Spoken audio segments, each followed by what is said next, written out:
Combien d'entre vous portent encore la cicatrice d'une trahison vécue entre les murs de l'Église?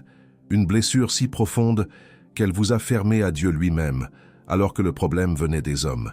Mes bien-aimés, permettez-moi de vous parler aujourd'hui d'une réalité douloureuse qui touche le cœur de nombreux enfants de Dieu.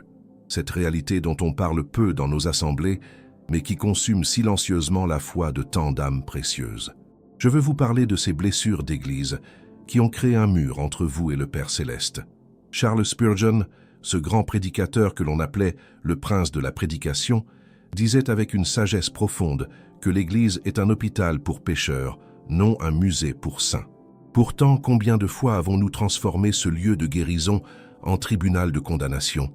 Combien de fois avons-nous blessé au nom de la sainteté, jugé au nom de la vérité, rejeté au nom de la pureté? Vous êtes peut-être assis là, en train d'écouter ces mots, et votre cœur se serre. Vous vous souvenez de ce jour où un leader spirituel a trahi votre confiance. Vous revoyez le visage de cette sœur qui a répandu des mensonges sur votre compte. Vous ressentez encore la douleur de cette exclusion injuste, de ce jugement sans appel, de cette hypocrisie qui vous a écœuré. Et la tragédie, mes amis, c'est que vous avez fermé votre cœur à Dieu à cause de ce que les hommes vous ont fait. Vous avez confondu l'échec humain avec l'abandon divin. Vous avez attribué à Dieu les fautes de ses serviteurs imparfaits. Vous êtes partis en claquant la porte, non pas de l'Église, mais du royaume lui-même. Laissez-moi vous dire quelque chose avec toute la tendresse de mon cœur. Dieu n'est pas responsable de la cruauté que vous avez subie. Il n'a pas cautionné les paroles blessantes qui vous ont été adressées. Il n'a pas approuvé l'injustice dont vous avez été victime. Au contraire, il a pleuré avec vous à chaque larme versée. Dans l'évangile de Matthieu, chapitre 18, verset 6, Jésus lui-même prononce des paroles terribles. Il dit que celui qui scandalise un de ses petits qui croient en lui, il vaudrait mieux pour cet homme qu'on suspende à son cou une meule de moulin et qu'on le jette au fond de la mer. Voyez-vous la gravité avec laquelle le Seigneur considère ceux qui blessent pour ses enfants? Spurgeon avait raison lorsqu'il affirmait que nous devons faire la distinction entre l'œuvre parfaite de Dieu et l'œuvre imparfaite des hommes. L'Église est divine dans son essence, mais humaine dans son expression. Elle porte la gloire de Christ, mais elle est composée de vases de terre, fragiles et faillibles. Vous avez été blessé par un pasteur manipulateur? Comprenez que Dieu n'est pas ce pasteur. Vous avez été trahi par des frères et sœurs hypocrites? Sachez que Dieu n'est pas cette hypocrisie. Vous avez été jugé sans miséricorde par des religieux pharisiens? Réalisez que Dieu n'est pas ce jugement impitoyable. Le prophète Ézéchiel, au chapitre 34, versets 2 à 4, rapporte les paroles sévères de l'Éternel contre les mauvais bergers d'Israël. Dieu dit « Malheur aux bergers d'Israël qui se paissent eux-mêmes. Les bergers ne devraient-ils pas paître le troupeau? Vous avez mangé la graisse, vous vous êtes vêtus avec la laine, mais vous n'avez pas fortifié celle qui était faible, guéri celle qui était malade, pansé celle qui était blessée. » Voyez-vous, mes amis, Dieu lui-même dénonce ces leaders qui blessent au lieu de guérir, qui exploitent au lieu de servir, qui détruisent au lieu de construire. Il n'est pas indifférent à votre souffrance. Il n'approuve pas ceux qui vous ont fait du mal en son nom. Mais voici la question cruciale que je dois vous poser aujourd'hui. Allez-vous permettre aux actions imparfaites des hommes de vous séparer éternellement de l'amour parfait de Dieu? Allez-vous laisser l'échec humain vous priver de la grâce divine? Allez-vous confier votre destinée éternelle entre les mains de ceux qui vous ont blessé? Car voyez-vous, en fermant votre cœur à Dieu à cause des hommes, vous leur donnez un pouvoir qu'ils ne méritent pas. Vous leur permettez de contrôler votre relation avec le Créateur de l'univers. Vous les laissez décider de votre accès au Père Céleste. N'est-ce pas leur accorder trop d'autorité sur votre vie? Je comprends votre douleur. Je ne minimise pas votre souffrance. Les blessures d'Église sont réelles, profondes, dévastatrices. Elles laissent des cicatrices qui mettent des années à guérir. Mais je vous supplie de ne pas confondre la source de votre blessure avec la source de votre guérison. Si vous avez apprécié ces paroles jusqu'ici, n'hésitez pas à vous abonner à cette chaîne. Nous publions régulièrement des enseignements pour fortifier votre marche avec Dieu.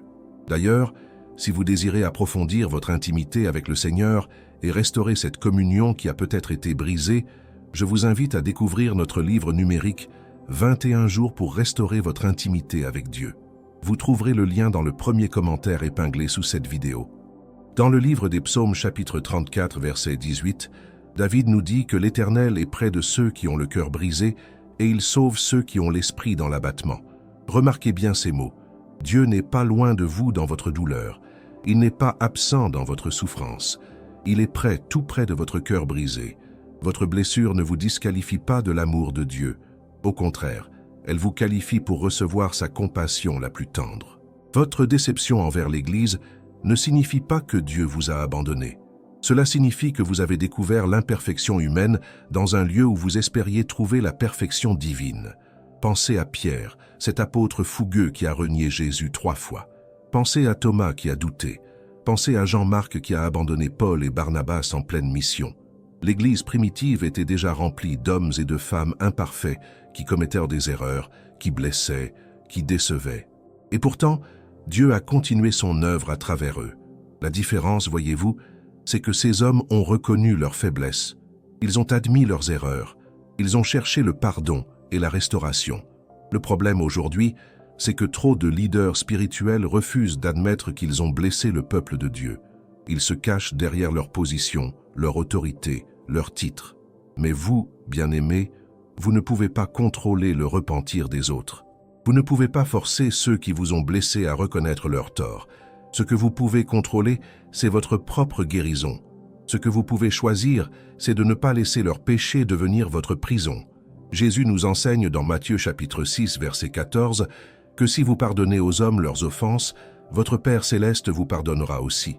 Mais si vous ne pardonnez pas aux hommes, votre Père ne vous pardonnera pas non plus vos offenses. Ce n'est pas une punition divine, c'est une réalité spirituelle. L'absence de pardon crée un mur qui bloque la circulation de la grâce dans nos vies. Comprenez-moi bien, pardonner ne signifie pas oublier.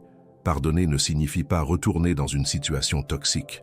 Pardonner ne signifie pas nier la gravité de ce qui vous est arrivé. Pardonner signifie libérer votre cœur de l'emprise de ceux qui vous ont fait du mal. C'est vous libérer, pas eux excuser. Permettez-moi de vous raconter ce qui se passe réellement dans le cœur de celui qui a été blessé par l'Église. C'est un processus insidieux, presque imperceptible au début. Vous commencez par vous méfier d'un leader, puis de plusieurs, puis de tous. Vous commencez par remettre en question une doctrine mal enseignée, puis toute la théologie, puis la Bible elle-même. Vous commencez par éviter une assemblée, puis toutes les assemblées, puis Dieu lui-même. Cette progression tragique ne se fait pas du jour au lendemain. Elle se construit pierre par pierre, déception après déception, blessure après blessure. Et un jour, vous vous réveillez et réalisez que vous n'avez plus prié depuis des mois. Vous constatez que votre Bible est couverte de poussière. Vous admettez que le nom de Jésus ne traverse plus vos lèvres. Dans le livre de l'Apocalypse chapitre 2 verset 4, Jésus adresse un reproche douloureux à l'église d'Éphèse. Il dit « J'ai contre toi que tu as abandonné ton premier amour. » Cette église avait tout. Elle avait la doctrine saine, elle persévérait dans les épreuves, elle rejetait le mensonge. Mais elle avait perdu l'essentiel. Elle avait perdu l'amour passionné pour Christ. N'est-ce pas exactement ce qui vous est arrivé? Les blessures ont éteint le feu de votre premier amour. La déception a refroidi la passion qui brûlait dans votre cœur. La trahison a créé une distance entre vous et celui qui ne vous a pourtant jamais trahi. Écoutez-moi attentivement. Le diable n'a pas besoin de vous faire haïr Dieu pour vous éloigner de lui. Il lui suffit de vous faire douter de son amour. Il lui suffit de vous convaincre que Dieu est comme ces hommes qui vous ont blessés. Il lui suffit de brouiller la distinction entre le Créateur parfait et ses créatures imparfaites. Et quelle meilleure arme pourrait-il utiliser que l'Église elle-même? Quelle meilleure stratégie que de vous blesser dans le lieu même où vous cherchiez la guérison? Quelle plus grande victoire que de vous faire fuir le Sauveur à cause de ceux qui prétendent le représenter?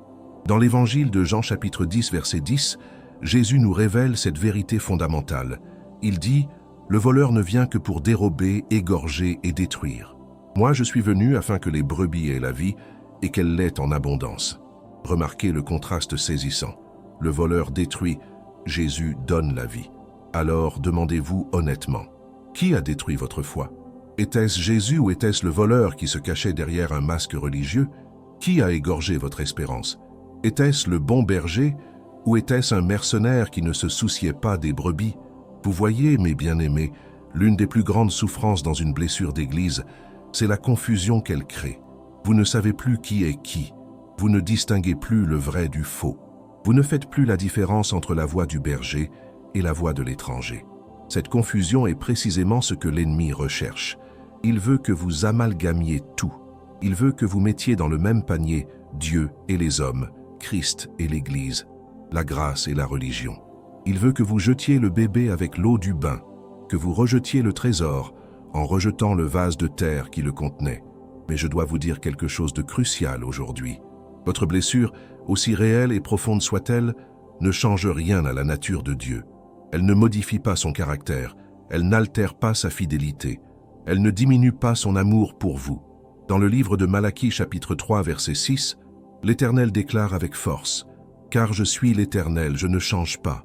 Pendant que tout bougeait autour de vous, pendant que les gens vous décevaient, pendant que vos certitudes s'effondraient, Dieu restait le même, immuable, fidèle, constant. » Pensez à Job, cet homme intègre qui a tout perdu, sa richesse, ses enfants, sa santé et même le soutien de sa femme. Ses amis, qui auraient dû le consoler, l'ont accusé et condamné. Ils ont ajouté de la douleur à sa douleur, du jugement à sa souffrance. N'est-ce pas une image de ce que vous avez vécu dans l'Église?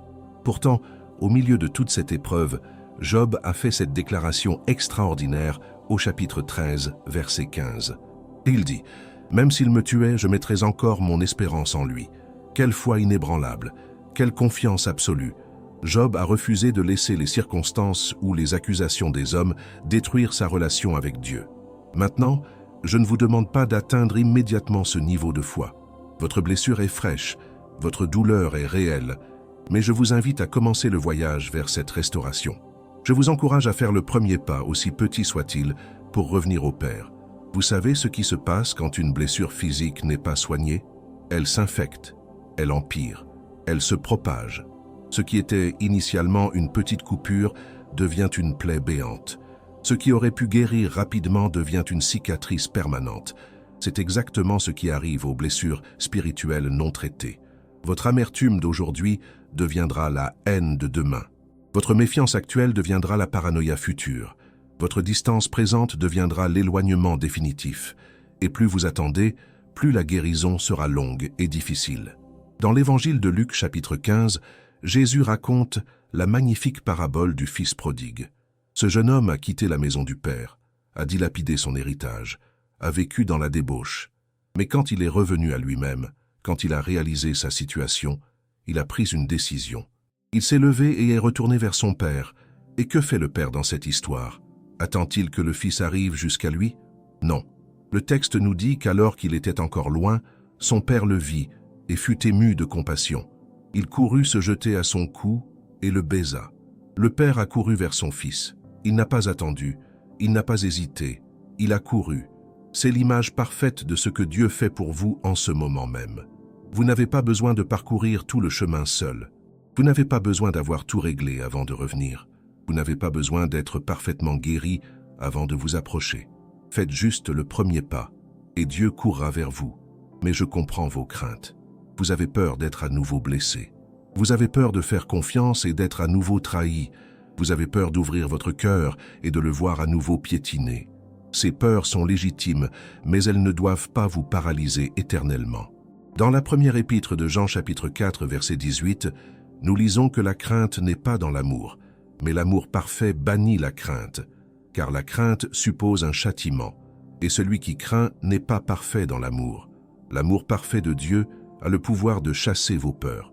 Vous devez comprendre quelque chose de fondamental. Vous ne retournez pas vers ceux qui vous ont blessé, vous retournez vers celui qui vous aime parfaitement. Vous ne reconstituez pas la confiance envers les hommes. Vous restaurez votre foi en Dieu. Ce n'est pas la même chose.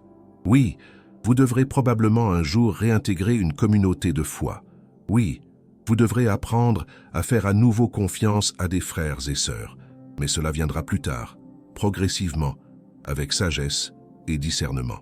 Pour l'instant, la priorité absolue est de réparer votre relation avec le Père Céleste. Laissez-moi vous poser une question directe. Combien de temps allez-vous encore punir Dieu pour les péchés des hommes?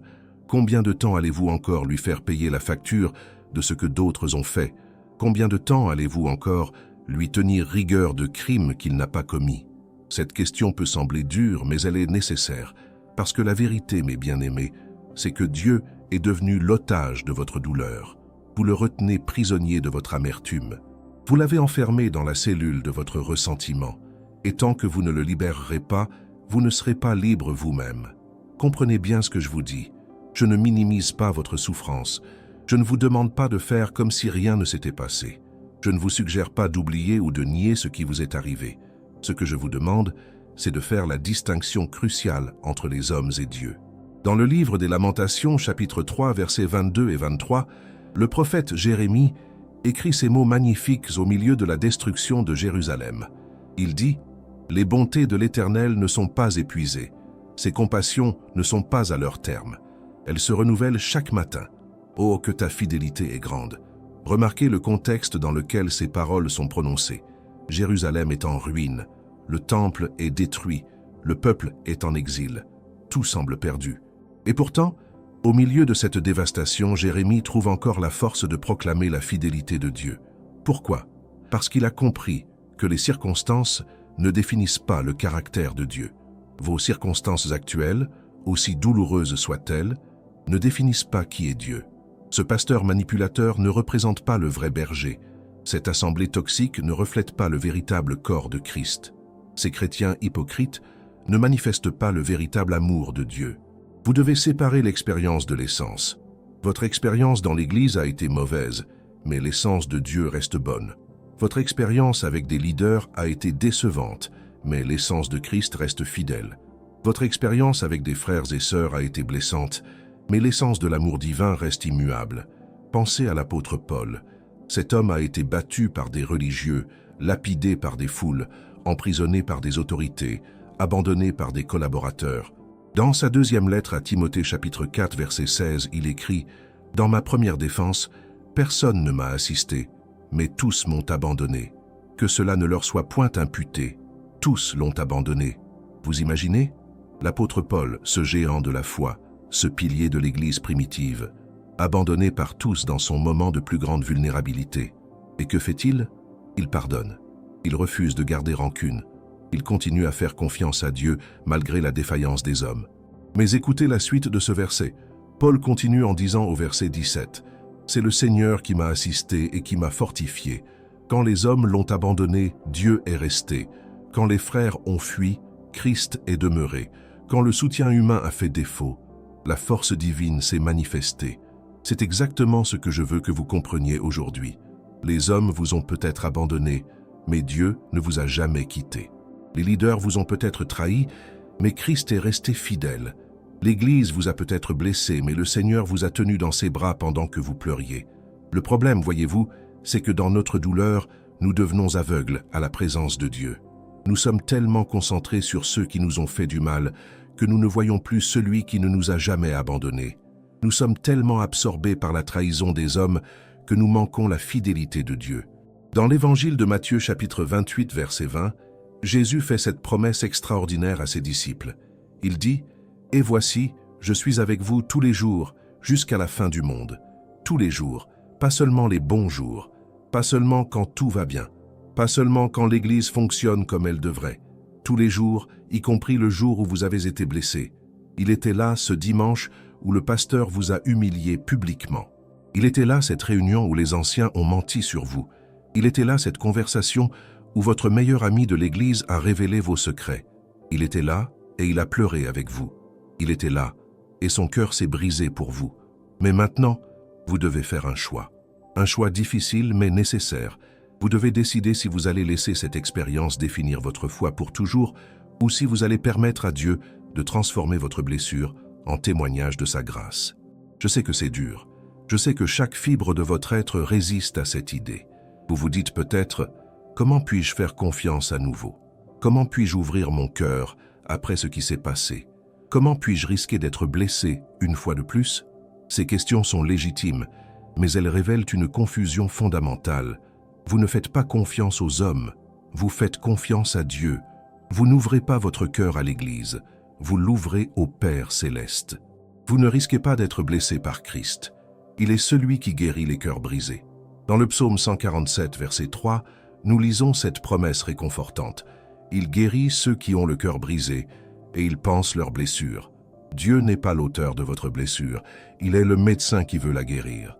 Il n'est pas celui qui a causé votre douleur, il est celui qui veut la soulager. Mais pour qu'il puisse guérir votre blessure, vous devez la lui exposer. Vous devez arrêter de la cacher, de la protéger, de la nourrir avec votre amertume. Vous devez avoir le courage de dire « Seigneur, j'ai mal. Seigneur, je suis blessé. Seigneur, aide-moi à guérir. » Ce n'est pas un signe de faiblesse, c'est un signe de sagesse. Ce n'est pas une capitulation, c'est une libération. Ce n'est pas abandonner votre droit d'être en colère, c'est choisir votre droit d'être guéri. Permettez-moi de vous dire quelque chose que vous devez entendre. Votre guérison ne dépend pas de ceux qui vous ont blessé. Elle ne nécessite pas leurs excuses. Elle n'attend pas leur repentir. Elle ne requiert pas leur reconnaissance de ce qu'ils ont fait. Votre guérison dépend uniquement de votre décision de permettre à Dieu de toucher votre cœur brisé. C'est peut-être la vérité la plus libératrice que vous entendrez aujourd'hui. Vous n'êtes pas à la merci de ceux qui vous ont fait du mal. Vous n'êtes pas enchaîné à leur volonté de s'excuser ou non. Vous n'êtes pas dépendant de leur capacité à reconnaître leurs torts. Vous pouvez être libre, indépendamment de ce qu'ils font ou ne font pas. Dans l'évangile de Jean chapitre 8, verset 36, Jésus déclare « Si donc le Fils vous affranchit, vous serez réellement libre. » Cette liberté ne dépend pas des hommes. Elle ne vient pas d'un pardon qu'ils pourraient vous demander. Elle ne découle pas d'une réconciliation qu'ils pourraient initier. Elle vient uniquement de Christ. Alors aujourd'hui, je vous lance un défi. Arrêtez d'attendre que vos bourreaux vous libèrent. Cessez d'espérer que ceux qui vous ont blessé vont vous guérir. Abandonnez l'idée que votre paix dépend de leur changement. Tournez-vous vers celui qui a le pouvoir véritable de vous restaurer complètement. Et si vous vous demandez comment commencer ce processus, laissez-moi vous dire que c'est plus simple que vous ne le pensez.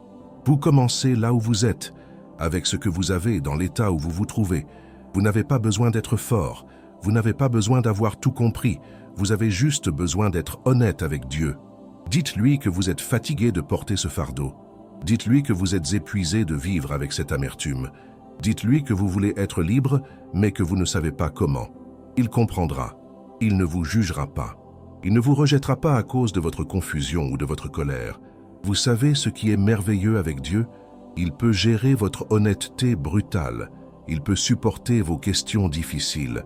Il peut accueillir vos émotions crues. Vous n'avez pas besoin de lui présenter une version édulcorée de votre douleur.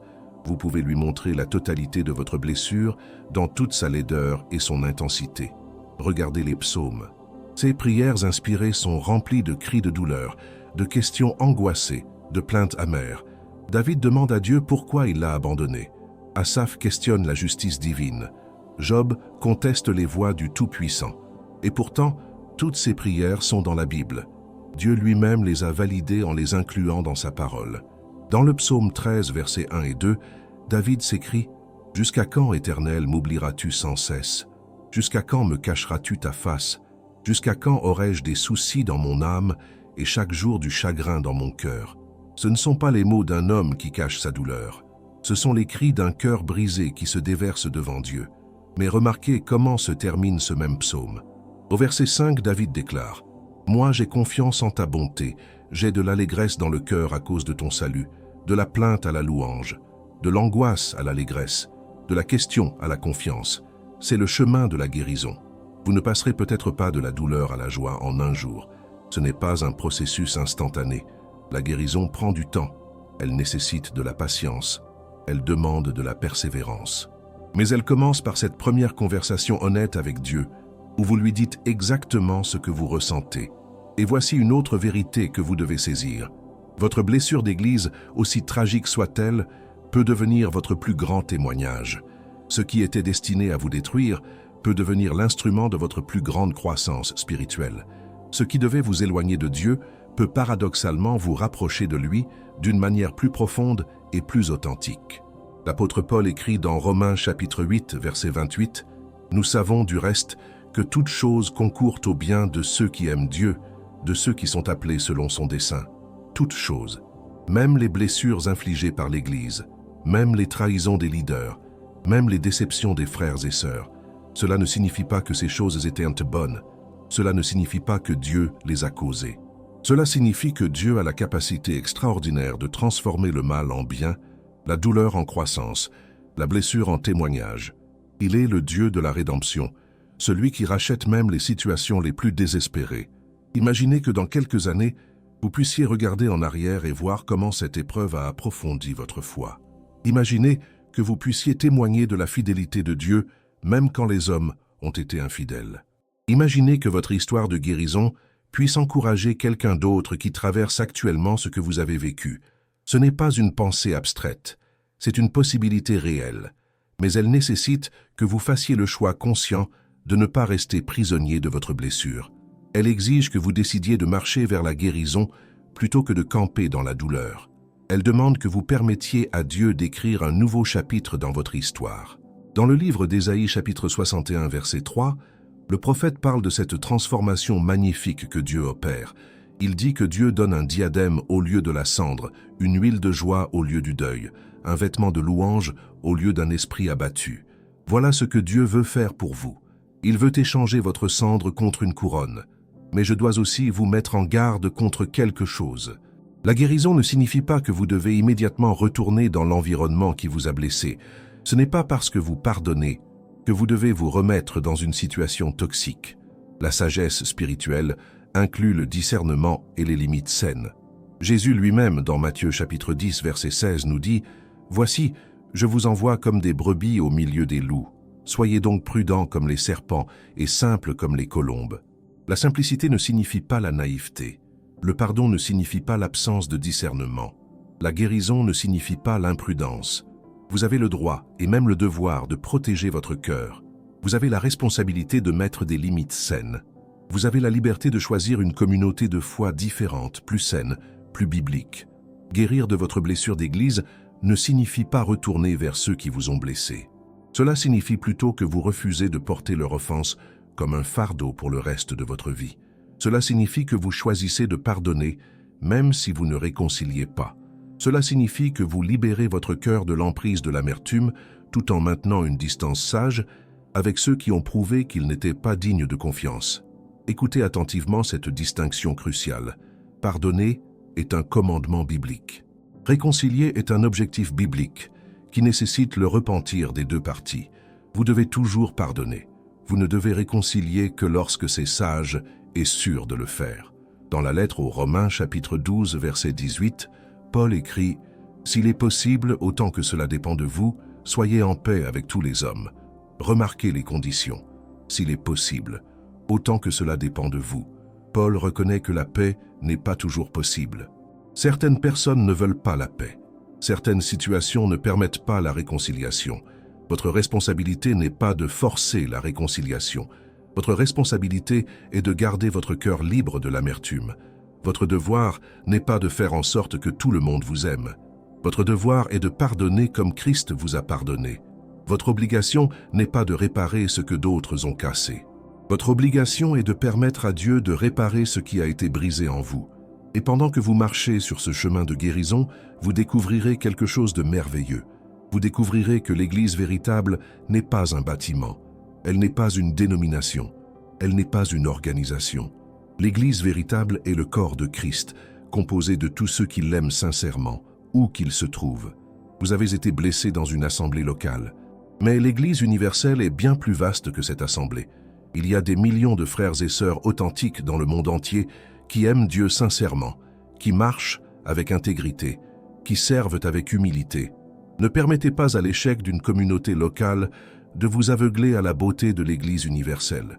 Dans la première épître aux Corinthiens, chapitre 12, verset 27, Paul déclare « Vous êtes le corps de Christ et vous êtes ses membres, chacun pour sa part. Vous faites partie de ce corps. Votre blessure ne vous disqualifie pas. Votre déception ne vous exclut pas. Votre éloignement temporaire ne vous rejette pas. Vous appartenez toujours à cette famille spirituelle. Et quelque part, il y a une communauté de foi qui a besoin précisément de ce que vous avez à offrir. Il y a des frères et sœurs qui bénéficieront de votre sagesse acquise à travers la souffrance. Il y a des âmes blessées qui seront encouragées par votre témoignage de guérison.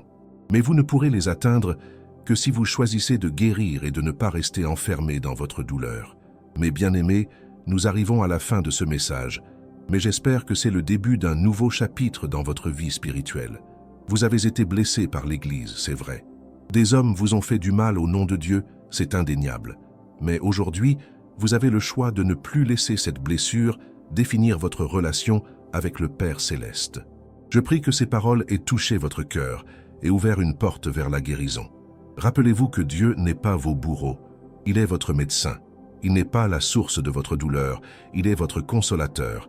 Il attend patiemment que vous reveniez à lui, non pas avec perfection, mais avec honnêteté. Si ce message vous a encouragé, je vous invite chaleureusement à vous abonner à cette chaîne pour continuer à recevoir des enseignements qui fortifieront votre marche avec Dieu. N'oubliez pas de cliquer sur le bouton « J'aime » et de partager cette vidéo avec quelqu'un qui pourrait en avoir besoin. Vos commentaires sont également précieux pour moi. Pour approfondir davantage votre intimité avec Dieu, je vous encourage à découvrir notre livre numérique « 21 jours pour restaurer votre intimité avec Dieu ». Le lien se trouve dans le premier commentaire épinglé. Ce guide pratique vous accompagnera dans votre processus de restauration spirituelle. Continuez à regarder les prochaines vidéos qui apparaîtront sur votre écran. Que Dieu vous bénisse et vous garde dans sa paix parfaite. Amen.